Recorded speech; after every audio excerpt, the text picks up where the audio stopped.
याद है कि मैं 5-6 साल का था, मैं अपने अब्बू की फैक्ट्री, उनके कागज़ का काम था, वो रीस पेपर को प्रोसेस करते थे, बड़ी रीलों को छोटा बनाते थे, तो वहाँ कोई 50 आदमी काम करते थे। तो मैं देखता था यार ये लोग इतनी मुशक्क़त कर रहे हैं, मेहनत कर रहे हैं, और मेरा नहीं ख्याल था कि ये पैसे ज़्यादा कमाते हैं। तो मैंने अपने आप से प्रॉमिस किया, वादा किया, दुआ करी, तीनों चीज़ें करी कि यार कोई ऐसा सिस्टम बनाना है कि ये मेरे पार्टनर हों। एक दिन जो है ना ये मेहनत करें, लेकिन इनको उजरत उसी हिसाब से मिलनी चाहिए कि ये कुछ कमाएं। सही। अब वो पता नहीं मैंने क्यों ये दुआ करी, क्यों मेरे दिल में बात आई, क्योंकि मेरे अब्बा जो थे पाकिस्तान में जिस तरह लेबर से काम कराना होता है, अगर आपको मालूम हो कि अब्यूज़िव ज़बान होती है, और मुझे अच्छा नहीं लगता था, क्योंकि मेरी वालदा ने बहुत ज़्यादा, वो एक डिफरेंट किस्म के घराने से आई थी, बहुत ज़्यादा महज़्ज़ब, आप जनाब, ड्राइवर साहब, ड्राइवर नहीं होता, ड्राइवर साहब होता है, क्या नाम है, मुंशी साहब होता है, खानसामा साहब होता है, हर चीज़ में साहब होता था, साथ बैठ के खाना खाना। कभी हमारे यहाँ ये नहीं था कि कोई बड़ा है कोई छोटा है, कभी नहीं था। सो अब मेरी ऐसी तरबियत थी, और फिर मैं वहाँ जाऊँ और गालियाँ सुनूँ तो मुझे बहुत अंदर से कुछ कॉन्फ्लिक्ट होता था, ये क्या हो रहा है, अनकंफर्टेबल इन्वायरमेंट, कॉन्फ्लिक्ट होता है। अनकम्फर्टेबल तो वो नहीं था, उनका मेरे वालिद से वो सब मोहब्बत करते हैं, ख्याल करते हैं। सही। तो मेरे अंदर ख्वाहिश थी कि सिस्टम समझना है ना, तो मेरी शायद पूरी ज़िंदगी इसी में निकल गई कि ये कैसे होगा। तो मेरे रोल मॉडल्स हमेशा से Colgate, palm olive, Nestle, Unilever ये रहे कि यार ये कैसे करते हैं। उस ज़माने में भी अगर आप टीवी खोलें तो 50% एड रेवेन्यू इनके पास से आता है।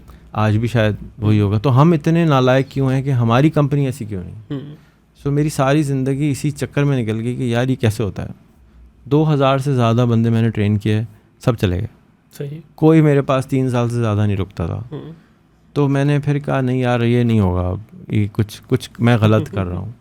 सो सीखता रहा। अब जो मेरे पास जो टेलकॉम की कंपनी है उसका जो हेड है वो बैटरी का पानी डालने के लिए आया था। अच्छा। यानी ही केम टू के उसको कुछ नहीं आता था। वो 17-18 साल का था। MSN मैसेंजर भी नहीं आता था, ईमेल चलाना भी नहीं आती थी। तो हमने कहा यार ये इसको क्या करें। मेरी अम्मी ने कहा इसको रख लो, ये मेरी फलाना का बेटा है, इसको आप रख लें। मैंने कहा अच्छा भी भेज दें। तो वो बच्चा इतना मेहनती, मतलब बस वो पानी डालता था। सही। तो 3 महीने शायद उसने कुछ नहीं किया। फिर हमने उसको MSN बता दिया, भाई MSN चाय ले आया करो, पानी ले आया करो। आज वो CEO है। इस महीने उसकी टेक होम शायद 25 लाख है माशाल्लाह। तो तकरीबन 20-25 लाख होगी। कल वो अमेरिका जा रहा है, मेरे ख्याल में सिर्फ ट्रिप पे ही इतने पैसे उड़ा देगा। क्या बात है। तो कैसे होता है। सो मैंने जब यूनिलीवर को, लीवर ब्रदर्स को देखा तो मैंने ये देखा कि लीवर ब्रदर्स ने जब अपनी फैक्ट्री UK में लगाई तो उन्होंने अपनी कॉलोनी बनाई, सबको घर दिया और भाईबंदी के साथ रखा, फैमिली की तरह उसको बनाया। This is 100 and something years ago। तो मैंने कहा इसका मतलब है कि जो तरीका मैं चाहता हूँ वो कुछ सही है।